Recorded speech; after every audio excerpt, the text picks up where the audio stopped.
हरि ओम।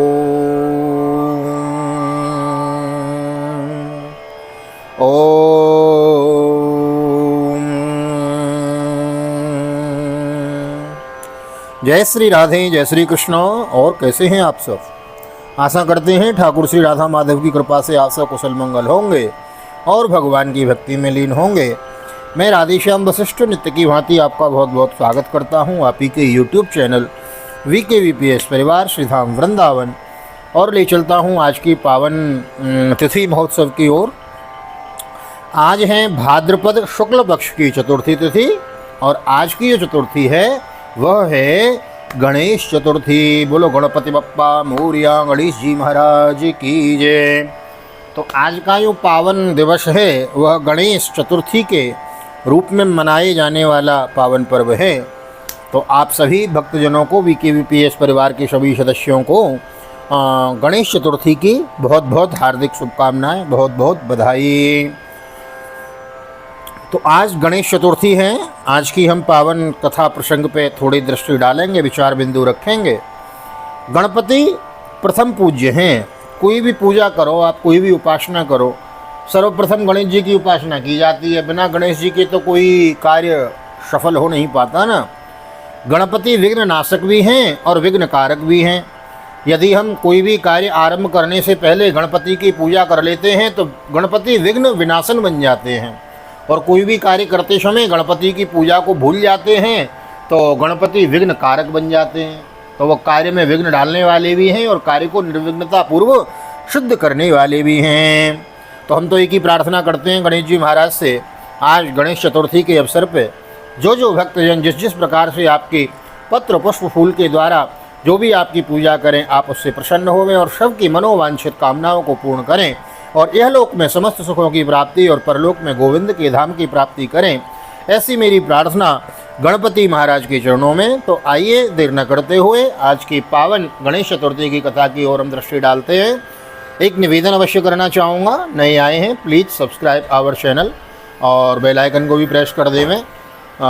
Facebook के माध्यम से यदि वीडियो देख रहे हैं तो हमारे पेज को फॉलो कर लेवें, VKVPS परिवार श्रीधाम वृंदावन, यही ID हमारी इंस्टा पर भी है, वहाँ भी आप हमसे जुड़ सकते हैं। आइए, गणपति महाराज की जय। तो भाद्रपद शुक्ल पक्ष की चतुर्थी को हम गणेश चतुर्थी कहते हैं। इस दिन क्या करें?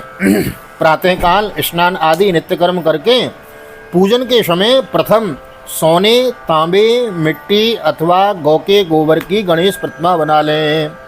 फिर कोरे घट में जल भरें और उसके मुख पर नवीन वस्त्र बिछाकर उस पर गणेश जी की प्रतिमा स्थापित करें।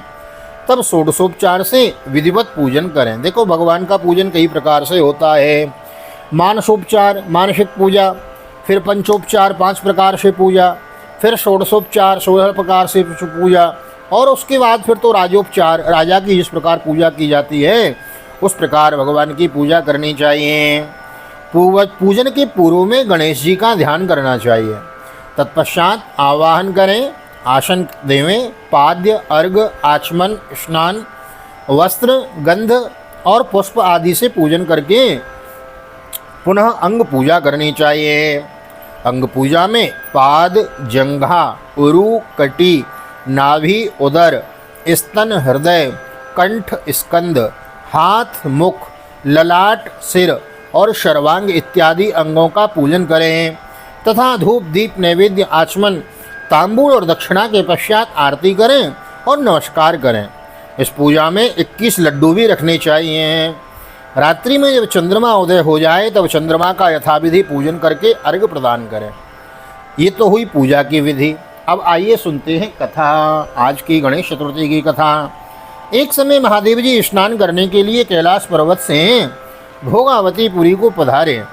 पीछे से अभ्यंग स्नान करते हुए पार्वती ने अपने शरीर के मैल के द्वारा एक पुतला बनाया और जल में डालकर उसको सजीव किया। मैल से बने हुए उस पुत्र को पार्वती ने आज्ञा दी कि मुदगर लेकर द्वार पर बैठ जाओ और कोई भी पुरुष भीतर न आ पाए। भोगावती से स्नान करके शिवजी वापस आए और पार्वती के पास भीतर जाने लगे। तब उक्त बालक ने उनको रोक लिया और इससे कुपित होकर महादेव जी ने बालक का सिर काट डाला और भीतर चले गए। पार्वती ने महादेव को कुपित देखकर विचार किया कि कदाचित भोजन में विलंब हो जाने के कारण ही उन्हें क्रोध आ गया है, इसलिए उन्होंने तुरंत भोजन तैयार करके 2 थालों में परोस दिया और शिवजी को भोजन करने के लिए बुलाया। 2 पात्रों में भोजन परोसा देखकर शिवजी ने पूछा कि यह दूसरा पात्र किसके लिए है। पार्वती माँ ने गणेश जी का नाम बताया। बोले यह तो गणपति के लिए है। यह सुनकर महादेव जी ने कहा कि मैंने तो उस बालक का सिर काट डाला है। महादेव जी की इस बात से पार्वती जी अत्यंत व्याकुल हो गई। उन्होंने शिवजी से उसे जिलाने की, जीवित करने की प्रार्थना की। पार्वती माँ को प्रसन्न करने के लिए शिवजी ने एक हाथी के बच्चे का सिर काटकर बालक के धड़ से जोड़ दिया और उसे सजीव कर दिया। इस प्रकार पार्वती अपने पुत्र गणेश को पाकर अत्यंत प्रसन्न हुई और उन्होंने पति और पुत्र दोनों को भोजन कराकर पीछे आप भी भोजन किया। और यह घटना भाद्रपद शुक्ल चतुर्थी को हुई थी, यानी आज की तिथि की यह घटना, यह कथा हमने आपको श्रवण कराई। और आइए, यह तो हुई गणेश चतुर्थी की कथा। अब मैं आपको एक छोटा सा 8 श्लोक का भगवान श्री गणपति जी का संकट नाशन गणेश स्तोत्र आपको श्रवण कराता हूँ, जिसके स्मरण मात्र से हमारे संकट, सारी विपत्तियाँ मिट जाती हैं। तो आइए मैं इसका पाठ करता हूँ, आप ध्यानपूर्वक श्रवण करेंगे। श्री संकष्टनाशन गणेश स्तोत्रम प्रणम्यो शिरसा देवं गौरीपुत्रं विनायकं भक्तावासं स्मरे नित्यं आयुष्कामार्थसिद्धये। प्रथमं वक्रतुण्डं च एकदन्तं द्वितीयकं तृतीयं कृष्णपिङ्गाक्षं गजवक्त्रं चतुर्थकं लम्बोदरं पंचमं च षष्ठं विकटमेव च सप्तमं विघ्नराजेन्द्रं धूम्रवर्णं तथाष्टमं नवमं भालचन्द्रं च दशमं तु विनायकम् एकादशं गणपतिं द्वादशं तु गजाननं द्वादशैतानि नामानि त्रिशन्धं यः पठेन्नरः न च विघ्नो भयं तस्य सर्वसिद्धिकरं परम्। आइए अर्थ भी सुन लेते हैं। प्रणम्यो शिरसा देवं गौरीपुत्रं विनायकं भक्तावासा स्मरे नित्यं आयुष कामार्थ सिद्धये। हम उन भगवान गौरीपुत्र विनायक गणेश जी को प्रणाम करते हैं जो भक्तावासा स्मरे नित्यम आयुष कामार्थ सिद्धये, जिनका ध्यान जो भक्तगण करते हैं उनकी आयु और कामनाओं की पूर्ति गणपति भगवान करते हैं। द्वितीय श्लोक में प्रथमं वक्रतुंडम च एकदंतम द्वितीयकम, पहले गणपति वक्रतुंड भगवान हैं, दूसरे एकदंत भगवान हैं, तीसरे कृष्ण पिंगाक्ष भगवान हैं और गजवक्त्रम चतुर्थकम, यह चतुर्थ गणेश जी का रूप है। लंबोदरम पंचमम च, जिनका उदर बड़ा लंबा है, पेट बड़ा है, ऐसे गणपति पंचम गणपति हैं। षष्ठम विकटमेव च, षष्ठवें विकट भगवान हैं। सप्तमं विघ्नराजेन्द्रम धूम्रवर्णम तथाष्टमम, 8वें धूम्रवर्ण के रूप में गणपति का ध्यान करें।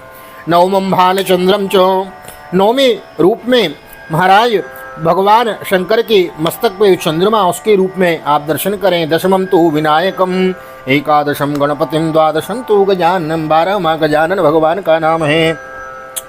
द्वादशैतानि नामानि त्रिशन्धं यः पठेन्नर न च विघ्नो भयं तस्य सर्वसिद्धिकरं परम। इन 12 नामों का, गणपति के नामों का जो भी भक्त उच्चारण करता है, स्मरण करता है, उनके सारे विघ्न बाधाएं दूर हो जाती हैं। और क्या होता है? बोले विद्यार्थी लभते विद्याम, धनार्थी लभते धनम, पुत्रार्थी लभते पुत्रान, मोक्षार्थी लभते गतिम। जो विद्यार्थी पूजा करते हैं उनको विद्या प्राप्त होती है, जो धन के चाहने वाले हैं उनको धन प्राप्त होता है, और जो अपुत्रवान हैं उनको पुत्र मिलता है। पुत्रार्थी लभते पुत्रान और मोक्षार्थी लभते गतिम। जिनको मोक्ष चाहिए तो गणपति महाराज उन्हें मोक्ष भी प्रदान कर देते हैं। जपेत गणपति स्तोत्रम षड्भिर्मासै फलं लभेत, संवत्सरेण सिद्धिं च लभते नात्र संशयो, अष्टभ्यो ब्राह्मणेभ्यश्च लिखित्वा समर्पयेत्, तस्य विघ्नो भवेत् सर्व गणेशस्य प्रसादतो। गणेशस्य प्रसादतो। श्री नारद पुराणे संकष्टनाशनम नाम गणेश स्तोत्रम संपूर्णम। बोलो गजानन महाराज की जय। तो महाराज, विद्यार्थी लभते विद्याम, धनार्थी लभते धनम, पुत्रार्थी लभते पुत्रान, मोक्षार्थी लभते गतिम। तो जिनको जो कुछ चाहिए, सारी कामनाओं को गणपति भगवान पूरा करते हैं, ऐसा इस संकष्ट नाशन गणपति स्तोत्र में वर्णन है जो मैंने आपको श्रवण कराया। और यदि अच्छा लगा हो तो वीडियो को लाइक कर देवें, शेयर कर देवें, कमेंट में गणेश जी महाराज की जय लिख देवें। और यदि कुछ अच्छा ना लगा हो तो आप डिसलाइक भी कर सकते हैं निसंकोच। और नए आए हैं चैनल को सब्सक्राइब कर लेवें, बेल आइकन को भी प्रेस कर देवें। और प्रातःकाल जो श्रीमद् भागवत की मूल कथा आपको श्रवण करने को मिलती है उसको सुनना न भूलें। अभी राजा वैन का चरित्र चला हुआ है, तो जाएं वीडियो लाइब्रेरी में उसको श्रवण करें। अधिक से अधिक शेयर करें, लाइक करें। नए आए हैं चैनल को सब्सक्राइब करें, और फेसबुक के माध्यम से देख रहे हैं हमारे पेज को फॉलो कर लें। मिलते हैं ऐसी ही अगली सुंदर किसी वीडियो में। तब तक के लिए श्री धाम वृंदावन से आप सभी को हृदय से प्यार भरी जय श्री राधे, जय श्री कृष्ण, हरि ओम।